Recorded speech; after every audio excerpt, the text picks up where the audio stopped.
You scrub, you spray, you scrub again. But those yellow stains on your toilet seat just won't budge. Well, I'm about to show you 3 methods that actually work. And you probably already have everything you need sitting under your sink right now. Let's get into it. First, let's talk about what causes these stains.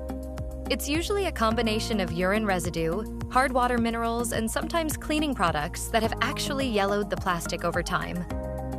The good news? They're totally removable. Method 1. Baking soda paste. This is your gentle but effective option.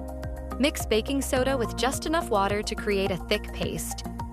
Spread it generously over the stained areas, let it sit for 15 to 20 minutes, then scrub with a soft brush or sponge.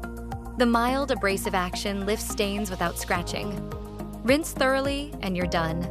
Method 2. Vinegar soak. For tougher stains, white vinegar is your best friend. Soak paper towels in white vinegar and lay them directly over the stained areas.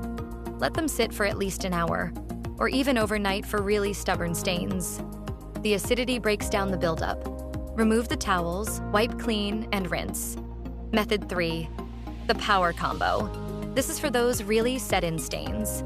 Sprinkle baking soda on the stains, then spray with white vinegar. It'll fizz up and that reaction helps lift deep stains. Let it work for 10 to 15 minutes, scrub gently, and rinse. Here is a little pro tip. Wipe down your toilet seat daily with a disinfectant wipe to prevent stains from building up in the first place. If you found this helpful, hit that like button and subscribe for more cleaning hacks that actually work.